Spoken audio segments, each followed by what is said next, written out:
بسم اللہ الرحمن الرحیم، شروع اللہ پاک کے نام سے جو نہایت مہربان اور رحم والا ہے۔ السلام علیکم۔ آج کا جو ہمارا اسلامک موضوع ہے وہ ہے مسلمان کے راز کو چھپانے کا واقعہ۔ حضرت عمر رضی اللہ تعالیٰ فرماتے ہیں کہ میری بیٹی حضرت حفصہ رضی اللہ تعالیٰ بیوہ ہوں گی تو ان کے خاوند جو کہ حضور صلی اللہ علیہ وسلم کے صحابہ تھے اور جنگ بدر میں شریک ہوئے تھے، ان کا مدینہ میں انتقال ہو گیا۔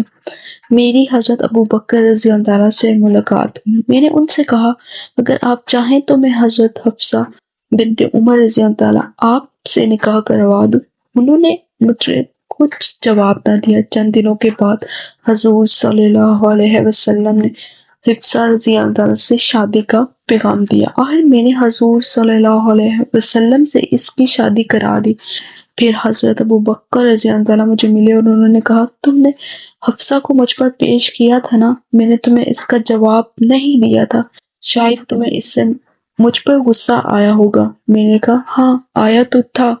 حضرت ابو بکر رضی اللہ تعالیٰ نے کہا میں نے تمہیں اس لیے جواب نہیں دیا تھا کہ میں نے حضور صلی اللہ علیہ وسلم کو حضرت حفصہ رضی اللہ تعالیٰ کا ذکر کرتے ہوئے سنا تھا، جس سے مجھے اندازہ ہوا کہ وہ ان سے شادی کرنا چاہتے ہیں، اور میں نے حضور صلی اللہ علیہ وسلم کے راز کو فاش نہیں کرنا چاہتا تھا۔